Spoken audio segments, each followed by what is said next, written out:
All right, welcome back to our second episode of PCWB, a professor and a comedian walk into a bar. I'm your co-host, Vakil, and I'm here with my co-host, Mike Knight. Hey, you know what it is, people? Time flies, man. It feels like yesterday or even earlier today we filmed our last episode and we're back. But we're back with another episode of Professor and Comedian Walk into a Bar with another stellar group of not only another comedian but another professor. And we're going to jump right into it. We're going to jump right in to our new listeners and guests out there. Thank you for tuning in. If this is your first time, this is a new podcast supported by students at Northwestern University and an amazing crew. Shout out Northwestern. And what are we doing here? We're doing comedy and we're doing academia. We're mixing the two because we feel like there's a need, especially in this political moment in 2024 with everything going on, to bring some levity and some laughter and some just good creative energy, but into big societal topics, right? And so in the first episode, we talked about critical race theory, DEI, the role of the comedian versus the professor in these dark and crazy times. And today, we are going to be turning our attention to campus activism, kind of relevant these days, especially here at Northwestern. So I'm going to introduce our first guest. This is Dr.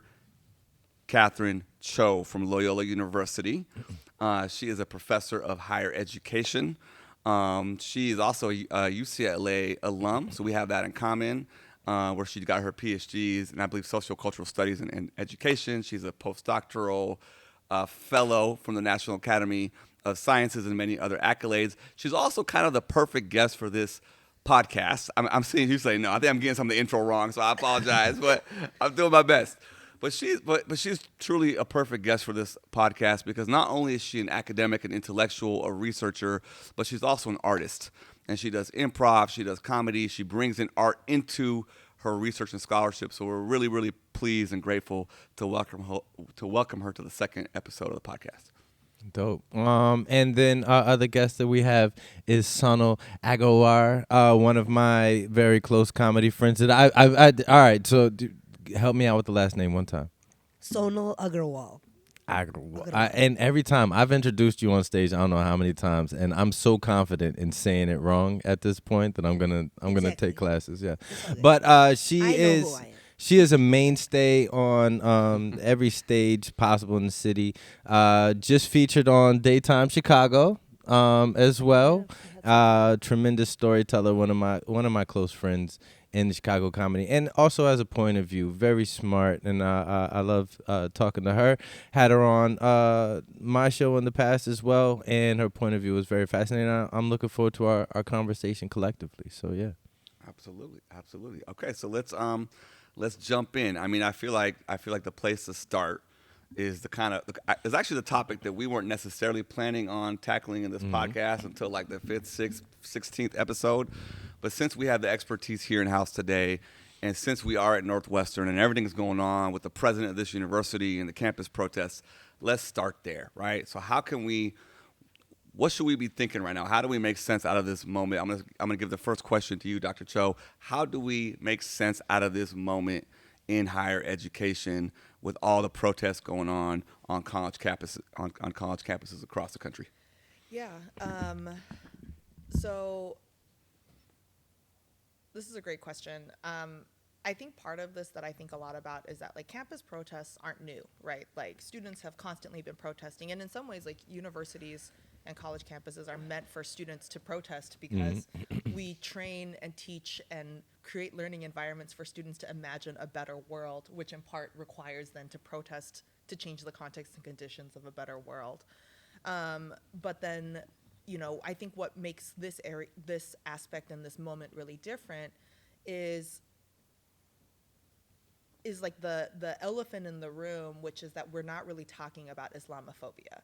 And we're not really talking about, as we have conversations about racism, as we have had protests about genderism and different sort of waves of protests from the 50s, 60s, 70s, 80s, that like, there's a type of stamping down on Palestinian protests that have existed long before this, and then like the 1970s, 80s too, that is still regurgitating right now, that is sort of unnamed and then gets masked as we talk about like, oh, well, we need to protect students, but it's like which students are being protected and who is actually being protected, because the narrative of,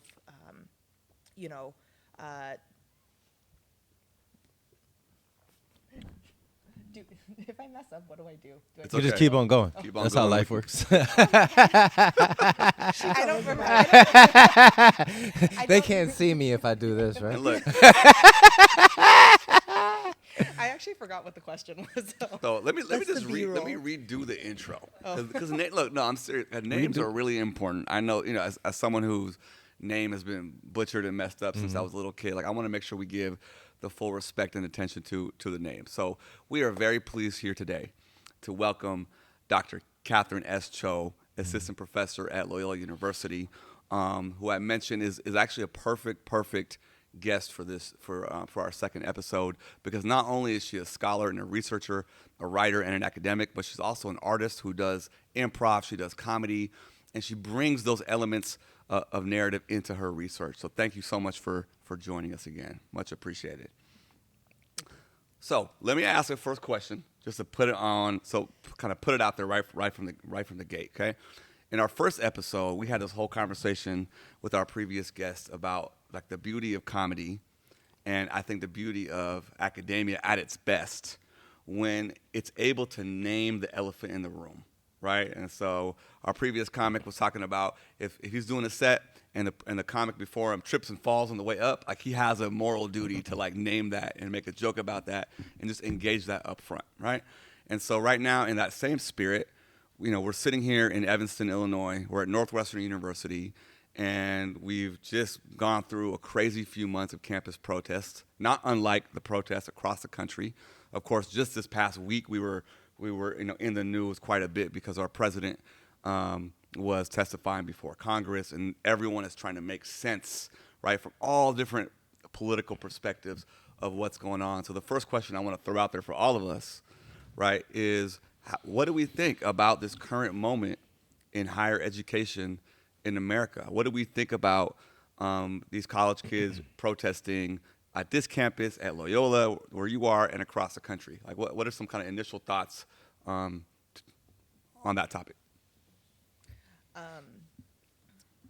I guess the first thing I want to mention is that as students are protesting right now, right, there are no colleges in Gaza. There's no colleges in Palestine anymore, right? And I think that sometimes as we put a lot of emphasis on what students are protesting, we forget what they're actually protesting, right? And I think that's a really important like aspect to name as like the centrality of this is as we talk about campus protesting, there are no campuses there.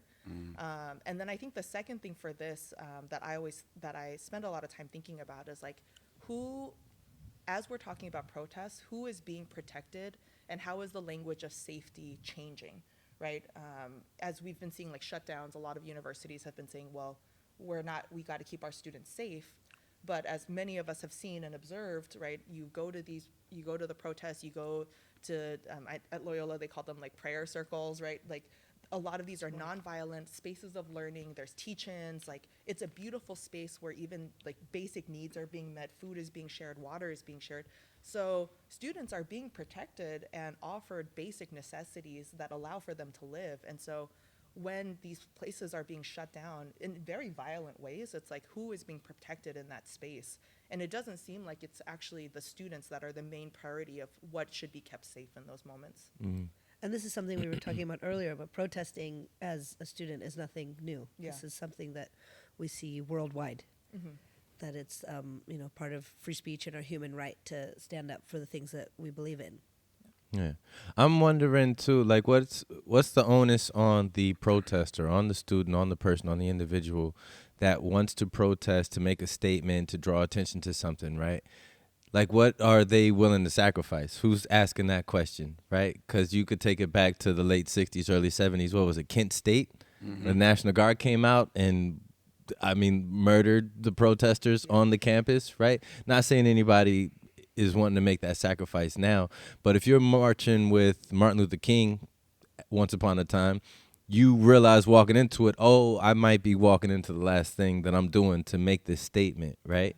And like, what are you actually willing to give up? Like, what is the, because what I'm interested in, right, is if right now, if you are protesting the pro-pallet, whatever your viewpoint is, if you're on a campus, right, and then your phone has 2% battery on it, and you go, ugh, all right, let me go ahead and take a timeout from this protesting thing so I can go charge up my iPhone.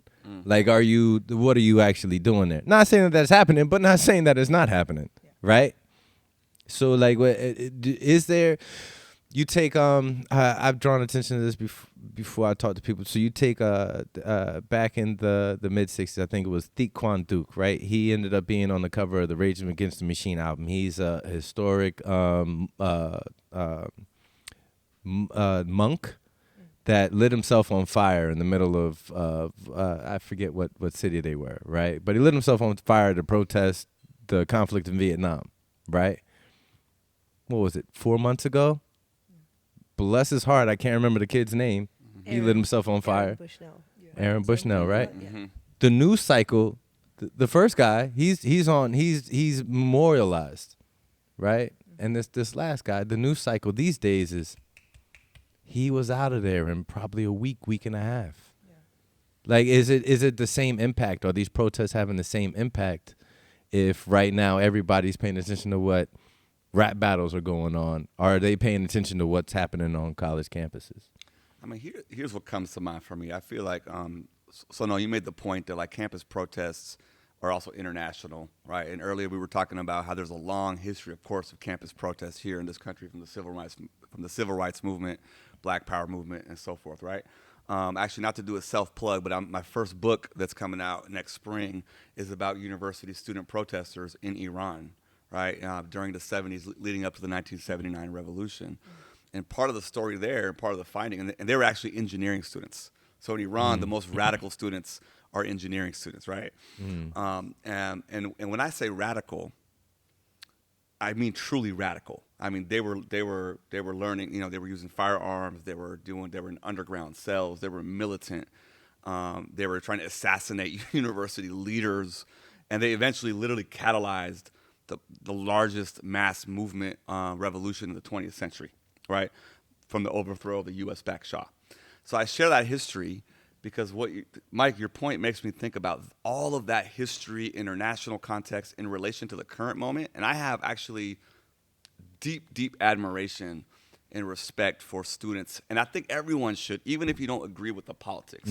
There's a moral moment where college students who've been, by the way, really demonized and say, oh, these kids are all on TikTok, they're not paying attention, they're all addicted to their phones. And yet we see this international moment, this moral moment, and they're stepping up. And again, I'm definitely on the side of the protesters, and I think that even people who aren't necessarily on that side politically, I think there should be a collective ability to say, wow, like they're really living up to their morals. But this is my observation that's really hard, and I'm curious to know what you guys think. They are comparatively to the Iranian context I shared, to the 60s and 70s, they are not violent at all, right? I was walking through the protests in Northwestern. People were doing their homework. People, like, there was children there. It was from my I didn't do like a full scale study, but just from my observation, just from my own ears and eyes, I was walked through, and there was a sense of peace, and there was a lot of Jewish students there. Probably at Northwestern more so than Arab and Muslim students. And I'm having a hard time understanding how this kind of vibe is being framed nationally as these moments of deep violence. Like, do you all agree with that, or do you Can I see ask something everybody? different? Does non-violent mean non-passionate? No. You can have full passion without violence, right? You're very passionate as a person in a comic, and you're not violent at all. I've thrown things on stage. Yeah, for sure. Yeah, definitely. And I mean, it's always a question when you're watching from the outside or when you are protesting and you're in the protest, if the powers above are affected by it at all, or if they're even paying attention, or if they're just like looking down, like when you're in a plane and everyone looks like tiny little ants, if that's what it looks like to them. And they're just like, we need to come in and squash these ants, but they're unsquashable. The voice is resounding worldwide at this point. So, what was the question? The theme of this episode. What was that?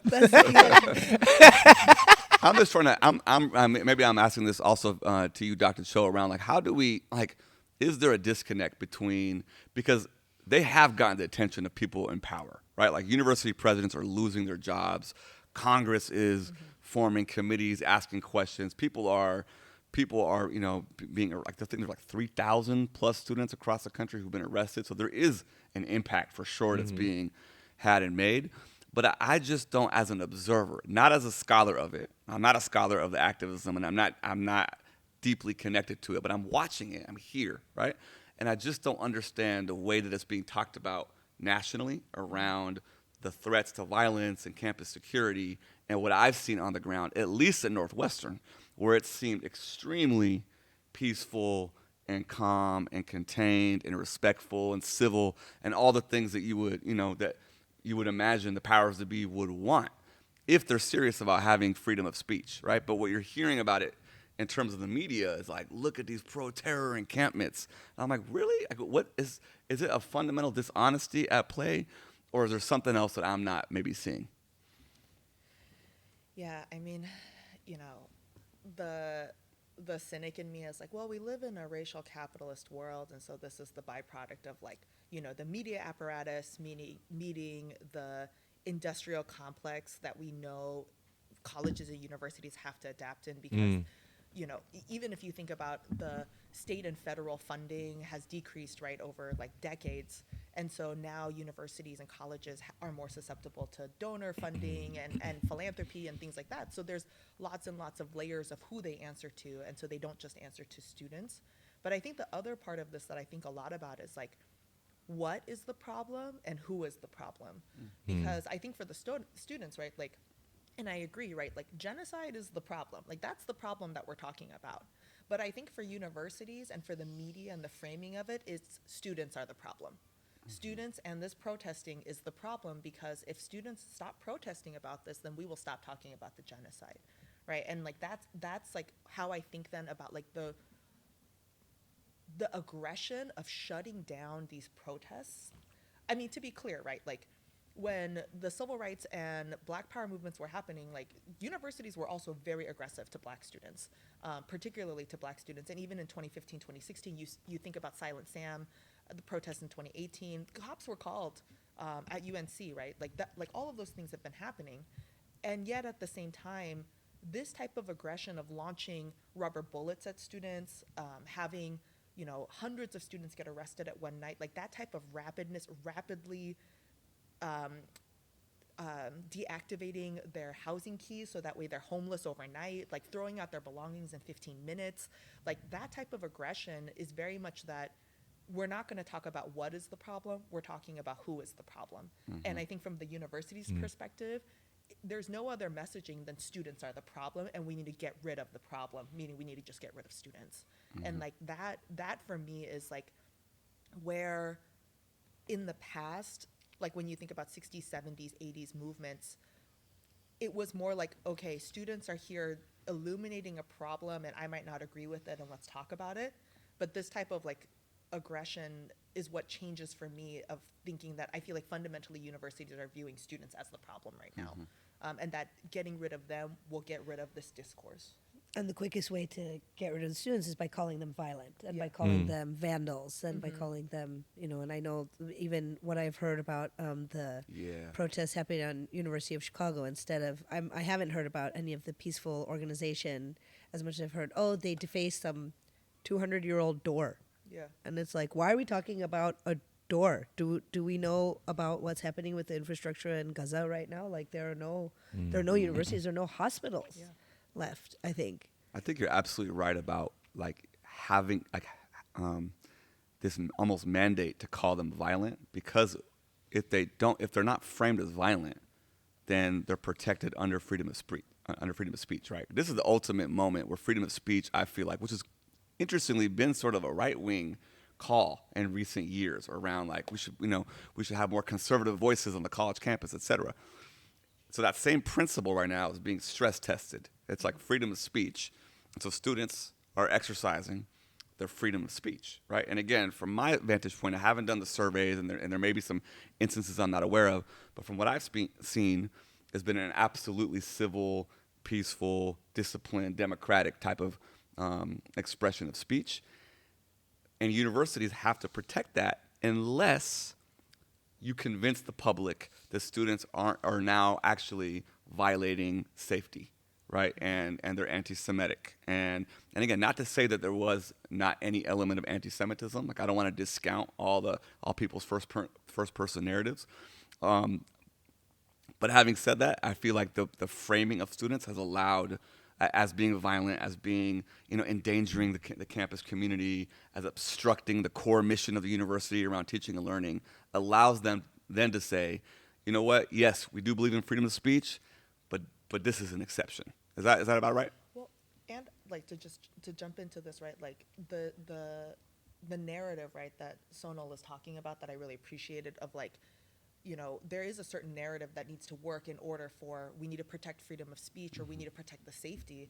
I think that's the same reason why, like, there isn't a lot of media covering the fact that there's lots of Jewish students who are also fighting for Palestinian freedom and liberation and to end the ceasefire, right? Like, that doesn't fit the narrative then, that we need to protect students, because the narrative has been we need to protect Jewish students.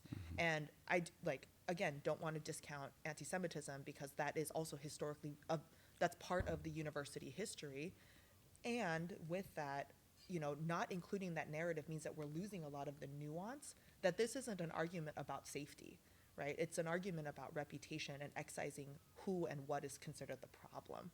And I feel like that's been part of at least when I see the narrative, right? So then again, like, this narrative that students are violent, that students are harming Jewish students, and then we're conveniently leaving out that, there's lots of Jewish student groups that have been part of / helping to lead a lot of these nonviolent teach and learning moments that are really actually the beacon of what a university setting was supposed to be, right? That universities are sites of learning, and what is the response to be shutting down sites of learning for what? And the students, like, but we were learning here. We were probably learning more here in these moments than we were in our classrooms, but this was the space where we could have had that. And I feel like it's a failure on universities to not be making the most of those teachable moments, because if a university isn't teaching, then what are we doing? But there's a safe zone that I think has to be getting out of. Like, when I hear terms like violence and the narrative, as you were speaking of, I just replace it with aggression, right? And how much aggression can be overcome with passiveness? Sure, you can think back on, like, Buddy that was in the middle of Tiananmen Square with his briefcase facing off with a tank. Yeah, but and that's a beautiful moment, but I don't think in, like, the actual history of it all, he made an impact. He made a tremendous moment, but there was still, like, how many people massacred in that particular moment, right? Like, you have the historical context of Martin and Malcolm. One of them went in with nonviolence, and the other one went in by any means necessary, and they both had the same outcome. But what is anybody willing to actually, I guess, like, again, my question is, like, what are you willing to put up when you come to do the protests, or if you have an idea of change or drawing attention to, like, are you willing to make the ultimate sacrifice? Like, are we at that moment? Because right now you're Iranian born, and there's a lot going on. I mean, we could do a whole episode on just what's happening in Iran this week. Everything's cool in Iran. Everything. Yeah, I mean, the last I heard, they might need some help in the aviation department, maybe some mechanical engineers. I would never get on a helicopter in Iran. Probably not, But, I mean, a lot of people could call for a revolution anywhere, it feels like. I wonder, like, is this a moment of change? Or is this aggravation, this aggression, these protests, is this where it's happening at? Is this what it feels like when there is a change being made? Do you guys feel that? Because you're in the thick of it. I feel like it is. I feel like people have put skin in the game. I mean, students have already sacrificed. It might not be, at the level of like what we saw in the 60s and the 70s or in other international contexts, but I feel like in this particular moment, like students are taking risks to get out there, and I think Katherine, your point around the fact that I think it's really important to name actually that there was a large number of Jewish students who are at the center of these protests. I shared a story. I'm not sure if I was talking to you about this, but the first time I went onto our campus and I saw the protests, the guy with the bullhorn, he was I think he was a Palestinian brother, and he's like, let me hear it from all the Jewish students, and it was a huge round of applause. And then he said, my Arab and Muslim students, and it was much less, right? So I think it's really important to name that. I think people do have skin in the game. I think people are risking a lot, and so I think. What do you think they're risking it for, though, right? Because if they're risking for things to be fair, I think it's hopeless, because I don't believe in the word fair. I believe in the word balance, and balance is out of 100, 70 and 30 is balance, 80-20 is balance. I've been in a lot of situations where it's me and another person, or my group and another group, and I've never even seen really anybody come close to 51-49. And if they did, it was for a hot second, and then it went back to something that was actually 60-40. It's probably about as close to my relationship. I got my girl. Best of times, we're 60-40. What's the old, what do they say on all the things? Happy wife, happy life. You know what that means? 70-30. Her. Hey, these are the drapes we're getting. Give me your card. That's 70-30, but that's also balanced, right? So what are you saying about how does that connect to this? What are we fighting for? Because if we're fighting for fair, if we're fighting for a world that's 50-50, throw it out the window. It's not even a law of nature. Look, some of the people who I think criticize the students and the media, these are some of the narratives I'm hearing. They're like, people say these students don't really understand the history of the Middle East, right? My response to that is like, first of all, nobody does. It's an incredibly complex region. So that's one thing. And second of all, what I see, it's not that important to me whether or not a student understands what happened in Palestine in 1948 or 1967, or what were Yasser Arafat's politics and what's the connection is to Iran or to Hezbollah. Those are nuances that, yes, some people should be getting into the details. But I feel like what I'm feeling is the students want to get connected to something, and they're young, and they want their education to count and to matter, and they're looking and they're seeing, a very deadly war. Right? And again, now to get into the history and the how and the why, yes, everyone should further educate, right? But I feel like they're responding in a very instinctual way. That's kind of what I'm seeing, and I think that now what comes of it and what the demands are, and some of them have been very specific. Like in Northwestern, they want divestment, right? So for example, I'll share this. Like a lot of people, you brought up Iran, right? A lot of people from Iran will look around and say, why are students right now in America so passionate about Palestine in particular? Like, why aren't they, for example, speaking up against human rights violations in other parts of the world, including Iran? So, for instance, this rapper, Tumaj, like the most famous hip-hop artist in Iran, young guy, brilliant artist, is about to get executed by the state. And it's a very, very dark kind of moment. And so people are sometimes wonder, why are students, why have they chosen Palestine as the issue? And I don't have a whole sociological answer to that, except for the fact that we know that the United States supports Israel financially. We know that science and technology and the engineering and the innovation that the Israeli military is able to use in this war comes directly out of American universities. So I think I was like, wow, these students are they're talking about what the anti-apartheid folks were talking about. They want divestment. They want to know where the money of the endowments are going to. I'm like, that's pretty. So that's pretty impressive. I think that's what I've heard in terms of the kind of demands that they're making. Yeah, and I want to jump in for this too, because one of the narratives of the students don't know what they're talking about, that this is too complicated. As a person who studies higher education, I vehemently disagree with these narratives because I think that one, students aren't taught how a university functions, and that's actually the stuff that I want to see during orientations, Mm. because students will graduate not knowing what a provost is. Hell, faculty don't even know what a provost is sometimes, right? Like if you were like, what does your dean do? I'd be like, well, this is a great question. Right, and so when university administrators or like larger like media narratives are about like, oh, students don't know this, it's like, do students actually not know this, or is this information withheld because that allows for students to remain powerless in actually creating the change that they want, right? Because even as we talk about these narratives of students, you know, creating plans for divestment, even things like if you think about the creation of Black studies, Asian American studies, Latinx studies, like students did the work to figure out how universities function, to think about tenure lines, to think about how departments were created, then created these demands to hold universities accountable. So students aren't like unknowing or like not smart enough or like this system is too complicated. It's like they can figure it out.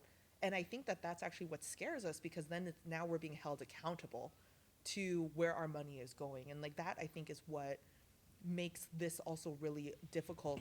And to back to your question, Mike, about like what's the cost for this, right?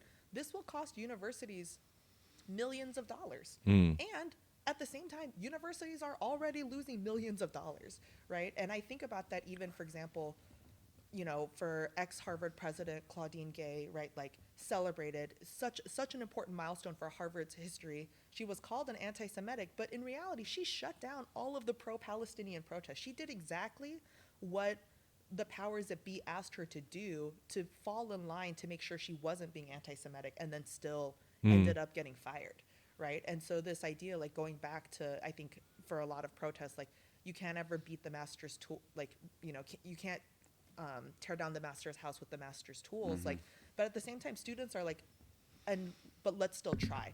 Let's get as close as we can. And I don't think we should fault students for doing that, especially when all of us, and I say that as a person who's in higher education, who gets a paycheck from an institution of higher ed, right? Like I'm just as culpable in that. And that's like what I think students are really getting at, is that they're getting degrees conferred by institutions that are supporting mass genocide. And that's what they want us to reckon with, and that's why they're putting themselves on the line, to the point that like there are multiple universities that are withholding degrees from the students who are protesting, right? Even as faculty and staff have been like fighting on behalf of students, right? Like signing forms and doing petitions to be like, we need to confer the degrees, and universities are like, this is the cost, that this is your cost. And so I do feel like students are intelligent enough, smart enough, have formed collectives enough to be able to name that, sharpen that, and then try to hold the rest of the institution and like higher education apparatus like accountable to it. And yet the prevailing narrative has been like, oh, students don't know what they're talking about, which like gets me really heated. Like even at the House, the stuff yesterday, the like all of the like the testimonies and stuff, they were showing clips of students as if they don't, like they were cherry picking students who didn't know, you know, for the chant from the river to the sea, what river to the what sea. And it's like they're cherry picking students who don't know those answers and ignoring the narrative that these are huge teach-in sessions where students are being very smart and doing all the research to be able to teach and learn about it, because these are complicated issues. And they're like, let's take the moment on the campus to uncomplicate them. That is interesting you say this. So I've seen that narrative on both sides when they talk about, you know, they'll chant from the river to the sea and they don't even know what it means, and da da da da. And of course, I mean, late night comedy television will go out there and pick John Q, what's his name, and be like, well, who was the third president? And I don't know. See, America's dumb. Like that's just like one of those diversionary tactics. But here's something that kind of frightens me, and I think I was talking to SEPEHR about it a while ago. Right? You remember the bucket challenge, the ice bucket challenge? Oh, yeah. You remember what it was for? ALS. Right? Now, how long was it? How long was the ice bucket challenge about Lou Gehrig's disease before it was just hashtag ice bucket challenge? I'm going to pour water on myself. I'm not giving any money to anything. I don't know who Lou Gehrig is. How many base hits did he have? Who cares, right? Like how many, after a while, you give something a brand and then certain people start it with whatever intentions that they have. What is the road to hell is paved with good intentions? And then how many people are just going to hang on for the hashtag moment, right? Does that make a difference? Because those are going to be the people that get asked, sequestered, spoken to, get interviews, and they're like, I don't know. Everybody else is coming over here, so I'm about to do it. Like, does that make a difference? Does that delegitimize the message if however many people are just there for the moment? If you're saying some of the students are there because it's fun and trendy, what does that mean for the larger movement? Yeah. That's a good question. I mean, I would probably say, just off the cuff, that's probably true. That's probably true with everything, right? I can imagine being a college student, and you might not be as political or as engaged, but you see your friends doing it. But that's okay too. Maybe you go the first 5 times and it's just a social thing, but you're getting educated throughout, and maybe you increase your commitment over time, or maybe you don't. And I'm sure there's examples in both buckets. But yeah, I think it's probably a mixed bag. Yeah, I also think it depends on like what type of protest, right? Because like these types of protests are what you consider oppositional activism, right? You're opposing the institution that is technically ensuring like your student status, and you're protesting against them, right? So it's like, you know, so to some degree, like, you know, some people would be like, oh, like, you don't ever want to bite the hand that feeds you. Like, how dare you protest against the university that's conferring your degrees? And so whenever there's oppositional activism, I think that type of like, oh, this is trendy, decreases, because oppositional activism doesn't happen without risk. That's right. Right. And so I even think about like, you know, when students were protesting about BLM, specifically about how universities didn't care about Black lives, cops were being called against students in similar ways, although now even more aggressive ways, in which students are protesting about the divestment. And I feel like in those instances, students also know there's a cost of showing up, because you could be arrested and you could be like, I was just passing down the street and I'm not involved, and yet you were still there, so you were getting arrested. That I think oppositional activism has that type of risk factor that makes, you know, if you were protesting something else, like we hate Disney, I don't know how I feel about Disney. Actually, no, I'm anti-Disney. But you know, like, the students are like, oh, I hate Disney, like, come with us, there's like pizza, and people are like, yeah, like, I hate Disney too, let me stop by, is different, because that's not oppositional activism against the university or campus. So I feel like that helps sort of, I think, squash what I view as like the trendiness of like how activism can turn into like slacktivism, right? Where you're just sort of like, oh, I'm just here for like the trends or the views. Because there's that risk involved. Because it can be a little I remember when the George Floyd, like a lot of the protests around George Floyd were at their highest pitch. I remember on the news I saw they were down in Inglewood, Chicago, and they were showing a group of protesters, and it was look at our production staff. It was basically them, but just in the heart of Inglewood, Chicago, right? And they were doing their protests, and they ended up interviewing one of the guys from Inglewood, from that neighborhood that they were in, and they gave him a one shot into the camera, and he was like, they need to get out of here. They need to leave right now, because they're here in our neighborhood messing with our police, getting them all pissed off and mad and over nervous, and they're about to leave, go home, have dinner, and then sit right in their dorm room that mom and dad are paying for, and we got to deal with the cops that they just pissed off in the neighborhood we got to live in. And that struck a chord with me, because I was like, man, in their mind, in the student's mind, they were doing something righteous. In the guy's mind that lives in the place that they're trying to do their part to help clean up, he's like, you guys are in and out. I live here. Like, this isn't doing what you think it's doing. And I don't even necessarily know what the if I have a question in the middle of that, but it's like that dichotomy of, I'm trying to do something good, but who knows what's going to happen down the line, right? One aspect of that connects, and this is just based on what I know, right? So within the student movement, you know, I believe there's been some at Northwestern, but beyond, right? Some like, you know, the Palestinian students who have family there, or even the Israeli Jewish students who have family in Israel. In a sense, both of those groups are more proximal directly to the scene, right, to the conflict. And I've heard some accounts of Palestinian student activists having, you know, different sets of ideas around the tactics necessary, and sometimes, you know, maybe less radical or less confrontational than some of the other students.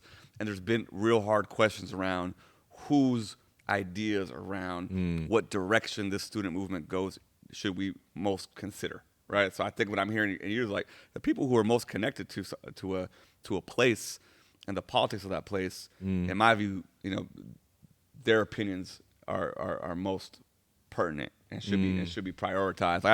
In the context of Iran, this is the context all the time. It's like Iranians in the diaspora, including myself, we have all kinds of opinions about what should happen in Iran, right? But like many of us have been here 10, 20, 30, 40 years, right? And it's our family in Iran and people in Iran who should be, at the forefront of whatever's happening. Can I segue us into actually a related question that gets us at the kind of convergences and overlaps between comedy and academia? And I think this is actually an interesting case study. So October 7th, we're gonna stay on Palestine because look, the whole episode smart is on as hell. Palestine. You remember right? dates? Yeah, I mean October 7th. That one's in my head for sure.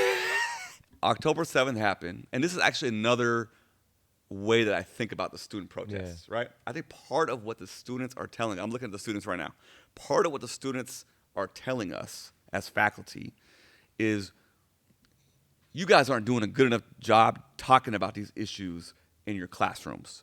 You guys are kind of nervous. You guys are kind of awkward. Like there's this huge thing happening. So if you're not going to do it, then you know what? We're going to take over Deering Meadow and we're going to do it, right? And I feel like that's actually not the way I look at comedy. So October 7th happened. 4 or 5 days later, I happened to find myself in Los Angeles, California.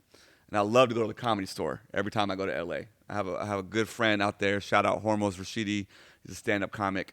He always puts me up at the Comedy Store. He gave me like a table. It was Friday night. There was all these great comics going.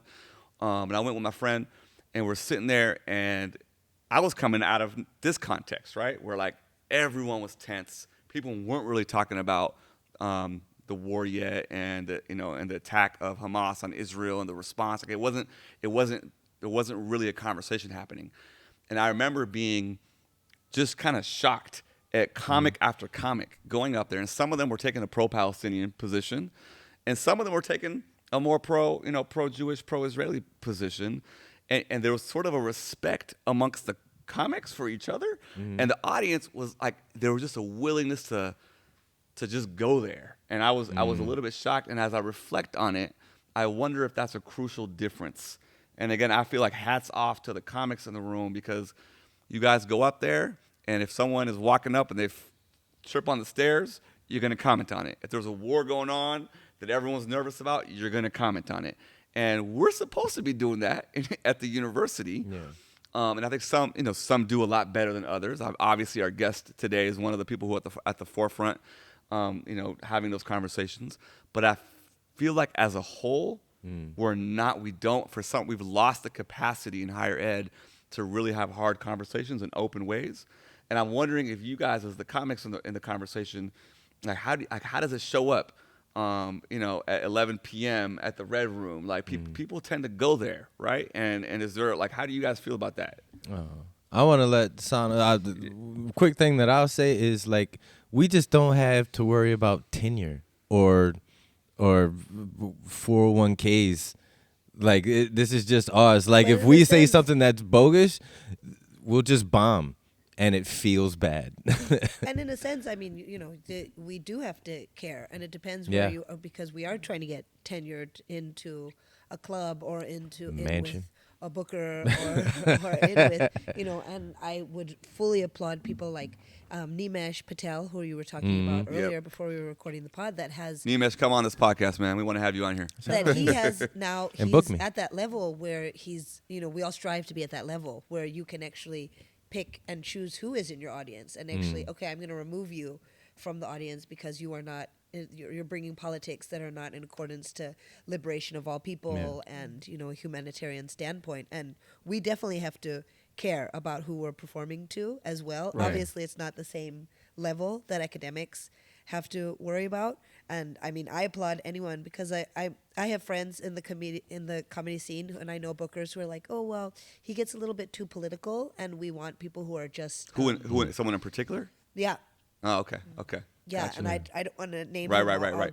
I'll do names after. He's actually one of my favorite comedians, I call him my best friend. That's a big clue for anyone that knows me personally. And I'm always advocating for him. And I'm always so impressed by how, and I myself, I'm a Punjabi American, Indian American. I come from my own history of partition and my own history of colonization. And I don't feel like that narrative is at all what we're talking about right now, but I feel like it's all. Do you go there in your comedy? Do you engage some of those themes and some concepts around your own history and kind of political history? If I'm on like an Asian show, or if there's like a Pakistani person in the audience, I'm like, okay, what's up? Partition is over, and I'll make like little comments, or I'm like, oh, get the door, security, and that's just to put tongue in cheek into situations, and and do we have the same willingness? I would say it's the same kind of connectedness to the protests that are happening, where going back to the thing that you said, if they're going to target people that are like, this guy doesn't know what the river to the sea is, these students are so impressive because they have access to each other, and they have access to just turn around and go, hey, help me out, and I'm willing to learn. And there are a lot of comedians who are like, I cannot believe, politics has always been at the heart of comedy. And there are a lot of comedians who are like, oh, can we just do, my regular material about how my mother-in-law sucks or whatever, and now it's kind of a very individual journey also of, do you want to bring that into your comedy, or do you want to build an audience and then use your social media as a place where you can be real and talk about Plus, politics. you got to dance with who you came with too. And the more you have, the more you have to lose. Like they have Bassem Youssef, I believe. I believe he's Egyptian, comedian, and I want to also say that he's married to a Palestinian woman. And actually, I saw him. He had a joke. I heard him say a joke like whenever he's arguing with his wife. She uses the kids as like human shields. So once you walk in the door with that joke. They can't pull you back. Once you open up with that, if you reach any levels of success, all right, I'm bulletproof when it comes to that stuff. But if you are a Kevin Hart, if you're any late night Conan, Kimmel, whatever, go ahead. Get up on stage and say something goofy like that. But you're going to get taken out of your spot because that's not who brought you to the party. But if you're Bill Maher, and that's your whole platform is talking politics, you're going to have a whole lot of leeway, I think. But, I mean, once you start getting a decent amount of money and supporters and whatnot. There are a lot of comedians being very careful about that right? powers that be. Oh, yeah. Absolutely. So what's the politics of the comedy world? What are the because I definitely didn't have that impression at all. I feel like there was just what are the sort of politics of comedy around like issues that are sort of off limits or points of view? Is it the same ones that we've kind of named in relation? Did they laugh? That's the politics of comedy. Yeah, but that's different. If that's what it is, that's what I originally thought. Yeah. But are you guys also saying that in addition to that, right, which is the pure sort of artistic piece of it, are there people who sort of control the strings of comedy clubs? Yeah. Where it's going to shape the kind of humor and the kind of content that you guys are willing to put out there? The most hilarious comic, Joe Blow, funniest dude that would kill this entire room is not necessarily going to be the one that makes it to the upper echelons of the comedy world or get the biggest bags of money because maybe he's a recluse, maybe he's a bit shifty, maybe he's socially awkward, he doesn't have his own things to exchange for power.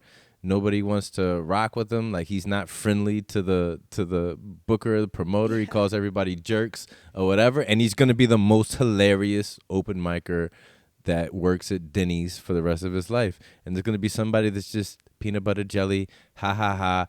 You didn't teach me anything. I didn't learn anything that wasn't hilarious. They see everywhere. And you're everywhere you go, you're going to see him. It's the most popular comedians are like, ooh. I mean, we see people. We're in the world. Like it's a crazy pick. One day you're standing next to a guy. We were just in a beat down Jeep Cherokee going to a gig together, and then it's like, wait, you're famous now? How did you saw that him kind happen? of do okay, and then you see him rubbing shoulders with people that you're like, okay, well, what set did y'all see? Wait. If I would have known Fame was coming last week, I would have worn my good clothes. In terms of the invisible hands, I mean, they're called invisible for a reason. Yeah. Because we can't see them. We so, don't know. So basically, Jerry Seinfeld's recent comment that like wokeness is killing comedy is just complete bullshit. Right? I mean, I feel like is that because I feel like you guys are saying the opposite of that in a sense. Nah. That- Well, any hyper awareness, jokes are jokes. And if you have built your career on a platform of, privilege and entitlement, and then you're like, why isn't anyone responding well to my Pop-Tart movie? And it's like, I mean, read the room, dude. Like I'm definitely somebody that can't necessarily separate the art from the artist. And Yeah, that's hard. that's a very new phenomenon that we're experiencing, right? Because we just didn't know, like Bill Cosby didn't know the internet was going to happen. Mm-hmm. And he's someone who's been championed for so long, and it's not like he was doing any, and that was just kind of Happening a Diddy right now as we speak. oh my gosh, and it's like there are power, they say that Weinstein was he was one element that was removed so that the horrible machine can just stay in place, and it's those kinds of things where we don't really know what's happening, and that's why trends are, and so wokeness is killing people like Bill Cosby and Jerry Seinfeld, but then if you are a woke comedian building a platform like Nimesh, I would consider very woke, and I don't think he would consider himself necessarily so woke, but he's very passionate and very clear in his voice. I completely agree. But then also jokes are like if you're woke to the point where you get mad at Bernie Mac because he said, I believe when a kid turns 6, you have the right to punch him in the throat or the stomach if they get out of line. If you stand on a soapbox for that, it's like, these are these are jokes. Now, if you say that in the context of I'm a professor at Loyola, good luck to you. You might not make it to that tenure. Well, and I feel like part of this is that like even with like the comment of like wokeness is out of control or things like that, I'm like, for comedy and even for academia, like this is the reckoning that we have too, is like you have to be able to read the room. And I think the room is shifting, and like this is like one of the things I like to talk about with my friends of like, is this generation different than the generation before? And I'm like, fundamentally, yeah, because I think that like I remember at the previous place I worked at before I came to Loyola, people all the time would say like, I have faith in the institution, and I would be like, what?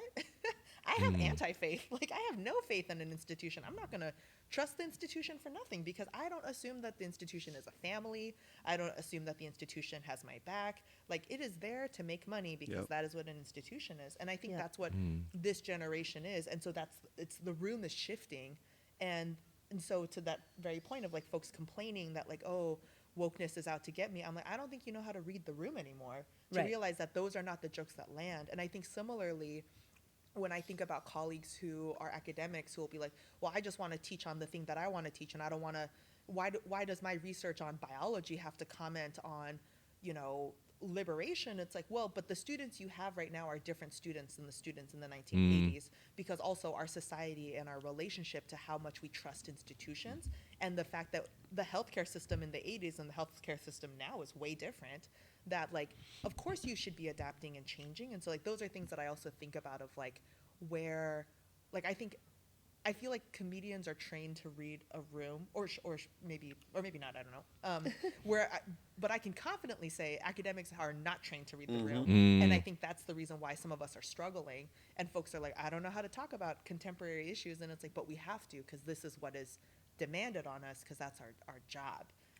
Comedians can definitely be parallel to that, where if you have been developing your material and, a club crowd is very different than a Logan Square crowd, which would be considered a very woke neighborhood, and it's very interesting to see then as a working comedian and you have to listen to where the laughs are. It's very easy to blame the room and say, oh man, my jokes are just really not hitting in this room, instead of, okay, my jokes are hitting differently in this room, and I have to pay attention, and I have to kind of curate myself to, because I know Kevin Hart said something like a joke should work in front of any audience, which I don't agree with at all, because there are jokes. I mean, if I'm doing a joke in Hindi, I don't expect people that don't speak the language Right. to know what I'm saying. Do you do jokes in Hindi? I have some jokes in Hindi. Oh, that's so amazing. They're okay. They're That's cool. I got the half Indian Yeah. kid looking at me like, let's hear it. Yeah.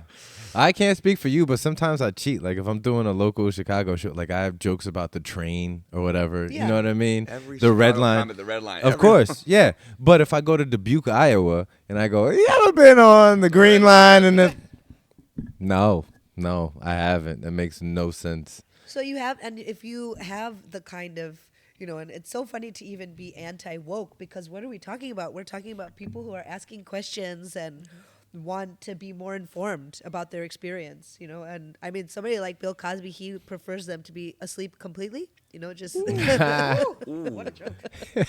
Snuck one in There past was- the goal. That was the zinger. Did we catch that? It's just That was very well done. Damn. Which is, thank God that we're able to laugh about this stuff, you Yeah. know, because it's like this. These are the things that we literally are in Facebook groups where it's like, careful, there's somebody out roofing at yeah.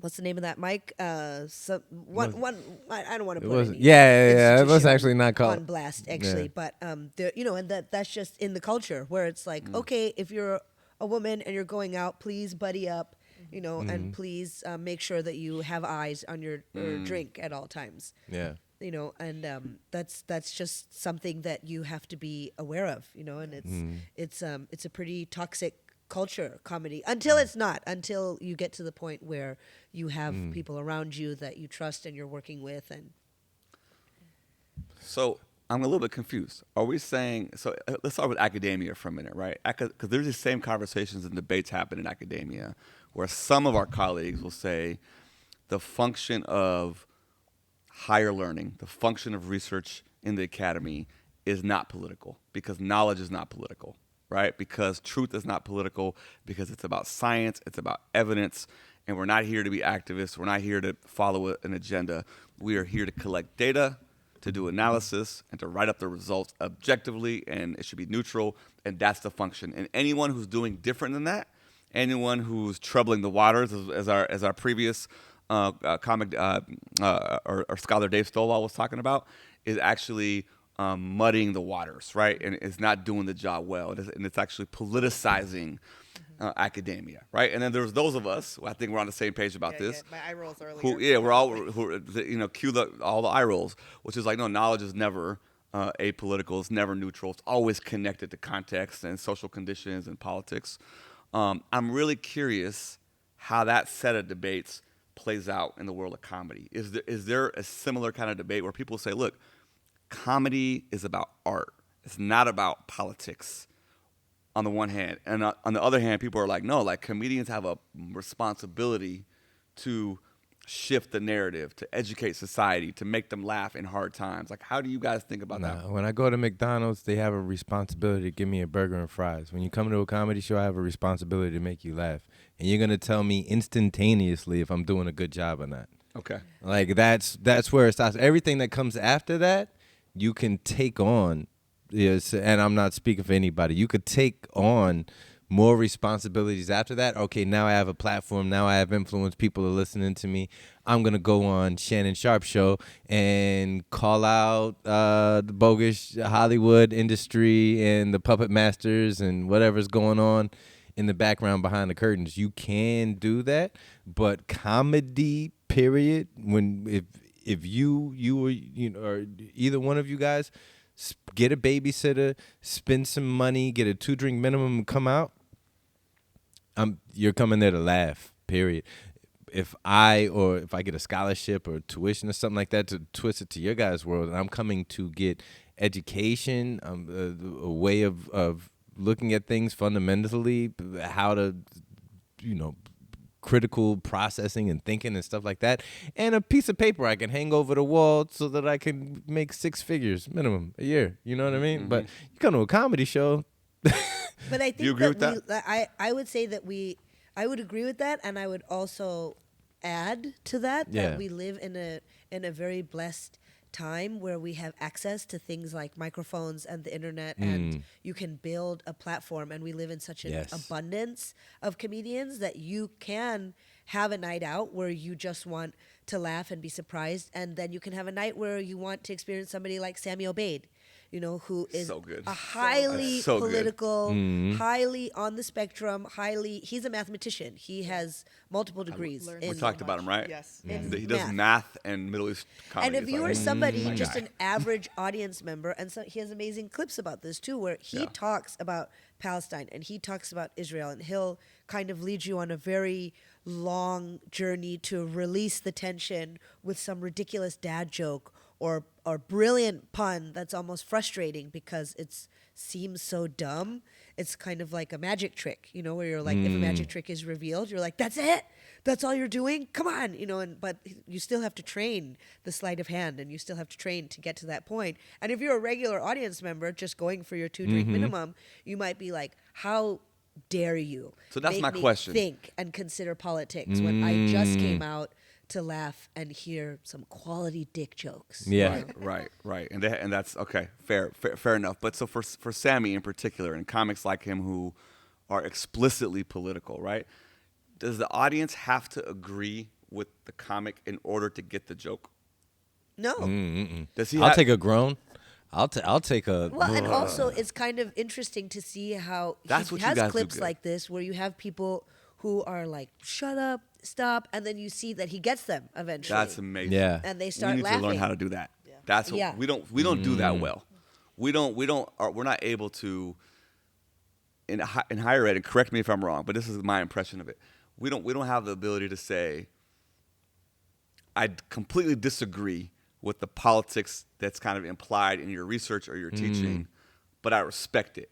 That doesn't happen as often. I think that's Oh, wow. There's just more of the- a tribalism. I just want to say the power of laughter, I don't think is something Yeah. that's It's a different respected muscle. in academia. Right. It's a different muscle. And to what Catherine was saying earlier about reading the room, if I do have somebody that's a heckler or just being that person in the audience, if I've already won the room, if they're with me, they'll do most of the work for me. And whenever I have to address that person who's ruining our good time, right, guys? They're all with me. If I don't have the room and that's the town crier for the crowd that isn't feeling me, You're in trouble. good luck. Good luck to you. And I don't know how that would translate in academia because I am providing a very direct service and I'm commanding an emotion in you. Like you're not just gonna spontaneously. Sometimes I spontaneously laugh for no reason, but that's Let's crazy. Let's ask Catherine, because you were a professor in Florida, Oh no, in Ohio. in Ohio. Yeah. Okay, so how? Which feels like Florida. Yeah. And very different from being a professor in Chicago. So how did your style or your way of engaging, your presence, the feeling that you had, the vibe that you had as an educator change across contexts? Yeah. So before I answer that, I'm gonna like do the thing that faculty do, which I'm gonna talk about something else first. Answer the question you wish I had asked you. Yes. I'm gonna answer my own question, and then I'll answer your question. Because like one thing that I also do think is important to name is that like there's a power dynamic that's different in the classroom than in a comedy room, in the sense that like I'm assuming that like if, for example, an audience member really hates your set, they can leave and there's no consequence other than that they had bought a ticket. Right. But a student cannot leave my classroom if that class was That's required, Interesting. because they know I could fail them. And I feel like that's also a dynamic where, because of that, do I want to talk about Palestine in my classroom all the time? Yeah, absolutely. Do I? To a certain degree. But to another degree, I have to moderate it in the sense that I can't create a culture of fear where I have a student Sure. who can't approach me to ask questions because now they're scared of what I think about them and how I'm Absolutely. going to grade them. I never thought about that. We're contemporaries. You're an authority figure. Yeah, and I feel like that's something that sort of gets, and that's why also, like, you know, the joke is I'll always tell my students, I'm not your friend. And I need them to know that I'm not their friend, not just because I don't want to be their friend, but also because, like, if they think I'm their friend, then they might say things to me that are going to fundamentally change how I view them as a student or change my letter of recommendation to them. Right. And so, like, it's actually my responsibility to help them remember what the line is, because, like, oh, we can talk about a bunch of stuff and I want to be mindful and careful and view them as a whole human, but I also know at the end of the day I have to input grades for them. And like that type of power, and to not acknowledge that power, I think is irresponsible as a faculty member. That makes me then think about the classroom differently, of how am I cultivating fear in the classroom, and how do I minimize that, even if I talk about, so even for example, as I've been talking about Palestine in the classroom, I've been taking it as a very historical lens of this is an example of how much we don't know in education. Like this is a fundamental aspect of the failures of educational institutions, of how we're not talking about these issues. Here are resources for you to learn if you want to talk to me one-on-one about this, like, and I'll do that. And basically, students know me well enough to know that I'm pretty pro-Palestine, but I also know that if students are not pro-Palestine or are unsure or want to ask me questions that they feel like I'm not going to fail them in my class, that I feel like is a nuance that, for example, so now going back to your question of how did this feel in Ohio, I feel like my contemporaries in Loyola, we understand the culture of fear. And I appreciate that. I'm also in a department and a program that is, I'm in a program that is all people of color, and in a department that I think talks about whiteness and the nuance and power dynamics of how whiteness moves in the classroom, of like authority figures changing that, stressing that, naming that, and then thinking about how do we not create cultures of fear. In Ohio, in Southwest Ohio, where I was at Miami University, which gets super confusing then because then people think it's Florida, and it functions a lot like Florida because it's highly, there's Proud Boy stickers everywhere. I had a 55-minute commute. 45 of the 55 minutes was all Trump 2024 signs, right? And yet, and so because of that, you had faculty who would sort of be like, my way or you're failing. So I had students who were not conservative pretend to be conservative. Wow. Because they had to show up for their class because they were scared to do that. And if I tried to explain that to, or like challenge other faculty members too, they would also be like, oh, you're not going to get tenure here. I'll actively work to not get you tenure here. And so like I feel like that's the type of like the power dynamics that sometimes we also like. Oh, now I forgot what the question was. Sorry. But that I feel like sometimes as we talk about the, like, I like to say that the classroom is the stage, but in reality, there's a slightly different power dynamic where students don't have the ability or the privilege to leave the way that they might be able to in like other spaces where they're, I forgot, Mike, what you said. It was such a good term for like authority versus like contemporaries.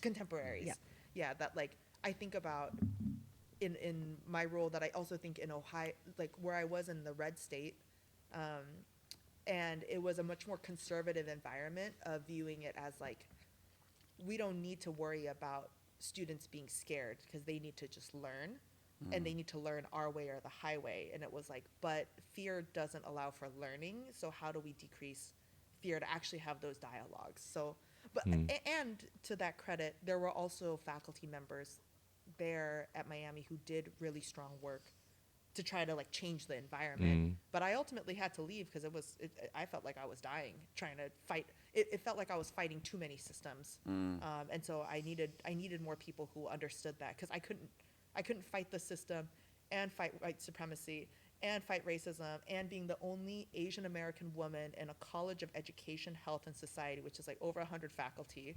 And when the murders of the 8 8 people, 6 of whom who were Asian American women in Atlanta happened, that same day they were like, you need to make the statements, you need to hold the healing circles. And I'm like, I'm grieving and checking in with my friends who are in Atlanta to see if any of our community members are affected, and like not seeing any of that, and trying to fight against all of those layers, it just was too exhausting. So I also feel like there's, at least here, one of the differences is that I have a better capacity with like-minded people to better strategize, because you can't be an activist as an island, right? And so like you need contemporaries, you need community that was in Ohio, but also was so much smaller that I think made it so that you couldn't make the institutional changes you needed.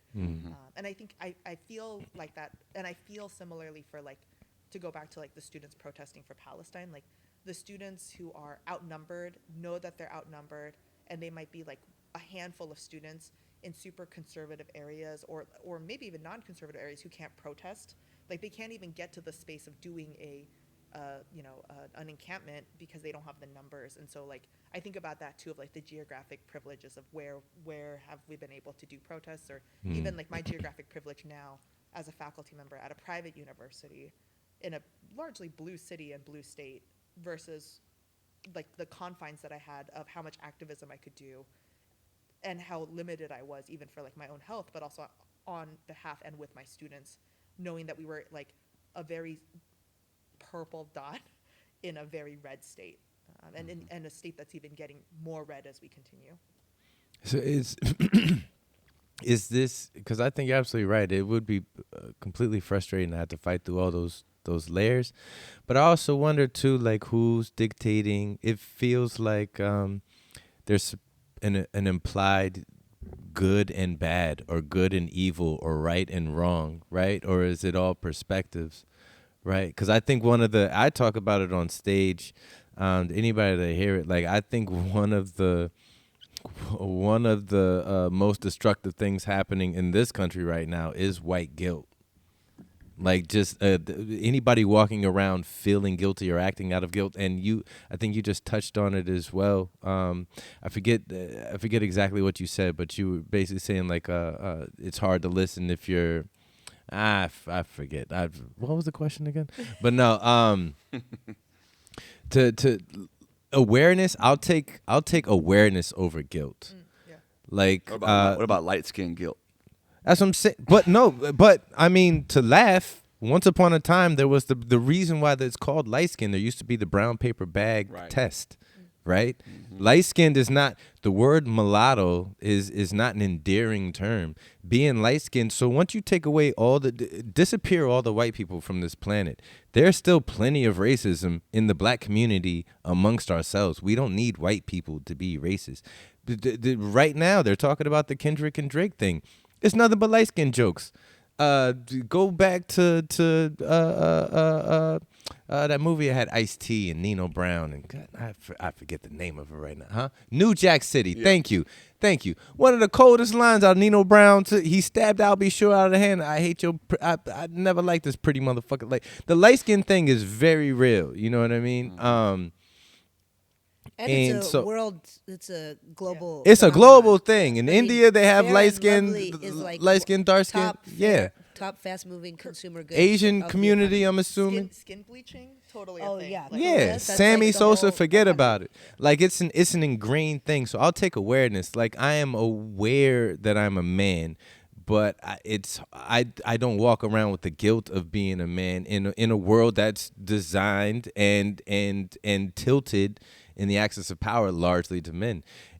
We sit down and we have this conversation. If you bring up, and I ask, and I would love to find out, trials, tribulations, and the gatekeepers when it comes to being a professor, a woman professor in the world today. Like, I asked Sonal, I asked female comics, like, what's it like being a female comic operating in how many stories are we hearing right now of tenured comics that are gatekeepers that make it hard to be a woman in that profession? So I'm aware that I'm a man, that on its surface, on paper, it's an easier world for a man. I don't feel guilty about it, because me feeling guilty about it, I don't see it as accomplishing a lot. But if you bring me more awareness of like what's bogus about it, like, I'm aware I'm right-handed, and it sucks if you're left-handed.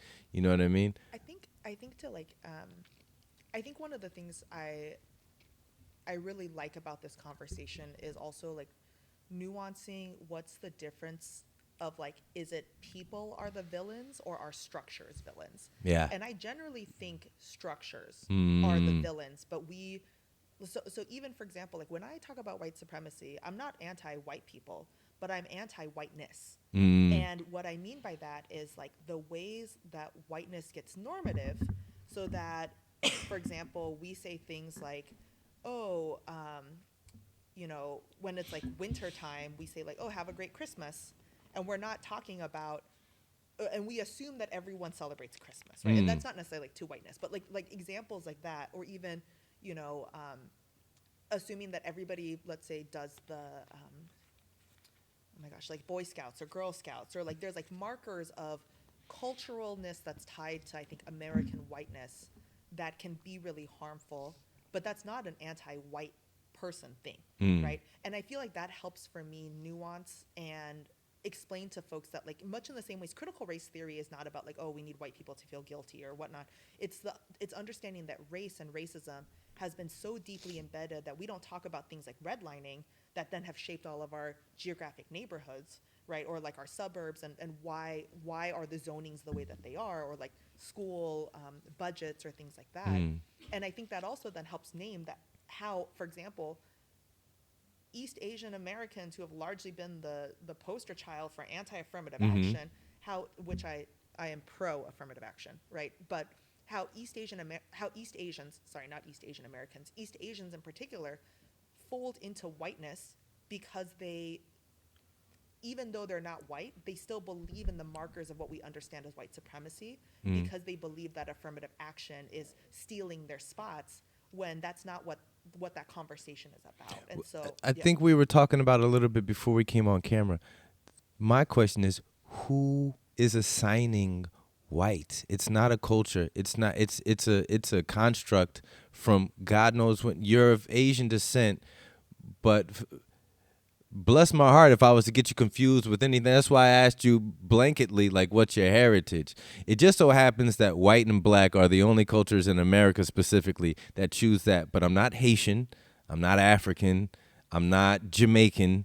I'm black, which in the context of America means African-American descent, right? And in the context of white, I don't even really know what that means, because back in the 40s, there was Irish people because of the potato famine. There was German people because World War II was over. There was Polish people because of all this World War II again. And when they came over here, everybody was individuals. Everybody was, ew, these mixed, these dirty Irish people are coming over taking all the jobs. Ew, these Italians are coming over here causing all this problems and da-da-da-da. And then once upon a time, who knows when, who knows how, it just became white. But who assigned that? the census. The census in large part does this. This is like I wouldn't be a faculty member if I didn't recommend a book. So White by Law by Ian Haney Lopez nice. is a book about the historical construction of whiteness, because actually in the 1800s, essentially whiteness is a construction that is viewed as non-blackness. So Asian Americans, even dark-skinned South Asian Americans who came to the U.S. in like the 1880s, they were classified as white until they started getting really wealthy. And then it was like, we need to find a new category that's not black, but it can't be white. And so that's how, in many ways, the Asian category like started to get constructed. So like, I've appreciated that, because then when folks are like, to go back to Sepehr, your question about like, well, data is data. It's like, but people make categories of data. That's why data is political. Because then when folks are like, well, the census data is just data. And I'm like, yeah, but people assigned categories. And there's resources attached to those categories. Right. And so even like Middle Eastern folks have to classify themselves. They have to check the white box, because that's what it's viewed as. And the census has still yet to change that, despite all of the research and work and sort of arguments that like this actually needs to be accounted as a separate category. But the census largely drives a lot of that. So even like Latinx and Hispanics weren't constructed until like the 2000s, maybe late 1990s was the first time that was constructed, and now they got to count. And now that once you count, then you can be involved in like the policies or whatnot. Well, it feels like that's the biggest game, because once you name something, make something, create a team, you've automatically, by law of nature, created its opposition. So once you say white, in a lot of people's heads, you're thinking it's some conference room with all the white guys that look like him and like long things with cigarettes at the bottom going, how do we continue to take over the world, see? And it's like form follows function. Like, your skin looks like mine, your skin looks like mine. Okay, give me a discount at your business, I'll give you a discount at mine. What are you, Irish? What are you, whatever, Russian? Okay, well, who cares? Let's just be white. And I think right now I hate the census, because if they're the ones that did it, then they're the ones pulling all the puppet strings. And it seems like we're just getting the buckets of water out the boat instead of actually plugging the hole. and we're just gonna keep chasing each other's tail, playing this on the surface level game of white and black when it's definitely not that simple, I don't think. And it goes back, in my mind, it goes back to the ice bucket challenge. Like, what is it actually about? Like, when you dig past it, you know? It's definitely not that simple, and I think that's probably a good place we can leave it. This has been the second episode of, what's it called again? A professor and a comedian walk into a bar. Thank you very much, all our listeners out there. Thank you to our wonderful guest today. We appreciate your time. Professor Katherine Cho and the very Catherine S. Cho. Catherine S. Cho. Wow. I feel that too. Because Michael Knight, my name, that used to be the name of Knight Rider. So from now on, I'm Michael A. Knight. There we go. And Sonal Aggarwal. yeah, I'm gonna keep messing it up, but I love you. I love you with all my heart. Absolutely. Dope. Appreciate And you I'm guys. Mike Knight, and then yeah. Yep, and I've been SEPEHR'S Vakil, your co-host. Thank you very much for tuning in. Please check out our next episode, dropping soon. Thank you. Subscribe.